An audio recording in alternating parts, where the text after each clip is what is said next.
All right, so I love this story. I absolutely like this is one of the funniest stories that has happened to me in real estate. And Jason says this is one of those stories that would only happen to me. All right, so I'm doing my third deal. And if you watched my video on my personal page earlier this morning, I got my third deal from a Facebook post. And it was my cousin's house. And he needed some help getting rid of a house that he'd bought that he didn't really want. And then the person who did want it wasn't living in the house anymore. So he didn't want it for sure. Does that make sense? Okay.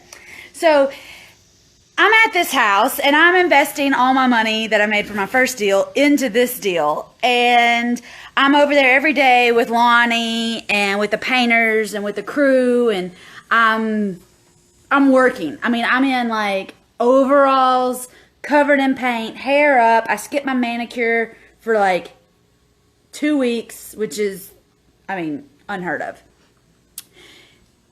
And I'm working, and I'm working, and I'm working. And I had a call with my mentor one Monday morning, and he was like, I mean, it's great that you're flipping this house, Whit, but don't forget you got to go buy some other houses so that you have leads coming into your pipeline so that when this house flip is over, you got something else to go do. You got to keep going. You got to keep marketing. You got to keep looking at other houses. And I was like, yeah, John. Yeah, you're right. I got to get out there. I got to market. I got to put more posts up so people know that I'm buying. So I put a post up and I put another post up and I put another post up. So on like Tuesday or Wednesday, I've got more people on Facebook saying, hey, you know, I got a house you need to come look at. And one of my girlfriends who like when you start real estate investing, one of the reasons that people don't want to start real estate investing is it becomes like your whole life.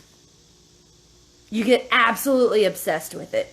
And some of your friends come along the journey. A lot of your friends just don't because they don't get it. They don't get your passion. They don't get your drive.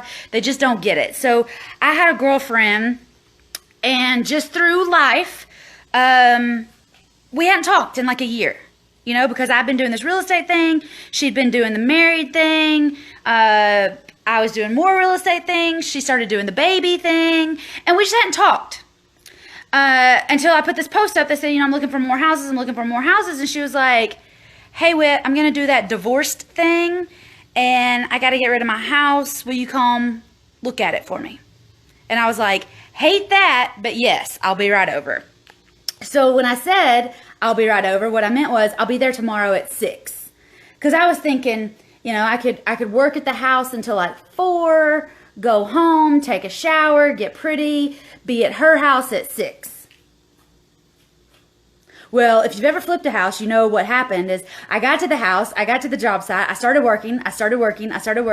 4 o'clock came, didn't leave. 4:30 came, couldn't leave. 5 o'clock came and I was like, oh my gosh, I got to be somewhere and I got to be pretty in an hour. So luckily, I'm flipping this house in Powell in a subdivision where I grew up like running around in the streets and playing with all the neighbor kids. And so when people realized I was flipping a house there, one of my friends from when I was like in elementary or middle school, they'd stop by and looked at the house and checked on progress. And, you know, Whit, if you need anything, if you need a drink or anything, come on by. Well, I needed something, and I needed a shower, and the water wasn't on at the house that I was flipping. I didn't have a tub installed, and I was nasty, y'all, like working outside in the June heat, nasty. So I left the house at like 5.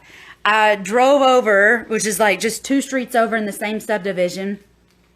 I drove over to the Moore's house and knocked on the door, and luckily Jennifer Moore was home. Chris was there, her husband was there. This is Amanda Moore's parents. I knocked on the door and I was like, hey, I need a shower. I've got an appointment. I got to go buy a house in like an hour. Can I come in and take a shower? And they were like, they're so sweet. They're so nice. I mean, like my parents when I was growing up, you know, like these were just, I spent as much time over at their house probably in the 5th grade as I did at my house, especially on the weekends because they were in a subdivision and we weren't in a subdivision. So I knocked on the door, Jennifer answered, and I was like, hey, I'm nasty. I need a shower. I got to go buy another house. And she was like, come on in, come on in. There's towels under the sink, you know. And so I was in and out of the shower. Thanks, appreciate you. Next time I promise I'll talk. Gotta go. I was in and out of their house in like 15 minutes. I made it over to my girlfriend's house, looked at her house, made her an offer. She ended up not accepting my offer. They ended up just listing it with a realtor. So I got rejected. I got told no, but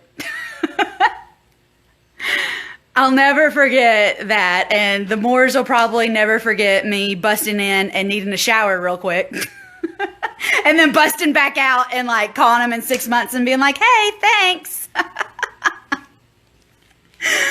But it helps. This is why it helps if you're flipping in your backyard or you're flipping where you know people, because, you know, who knows? I could have, you know, gotten something in my eye and needed a shower real quick, or, you know, whatever. It could have been anything, but that's how it happened to me. And that's why I encourage you, if you're going to be flipping, flip where you know people. Flip in a neighborhood that you're comfortable in.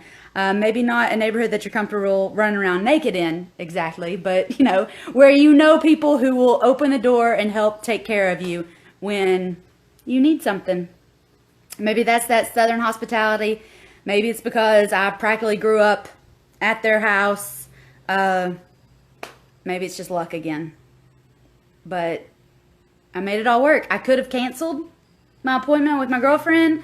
I could have said, no, I'm going to go to it dirty. A lot of things could have happened. I could have let it stop me.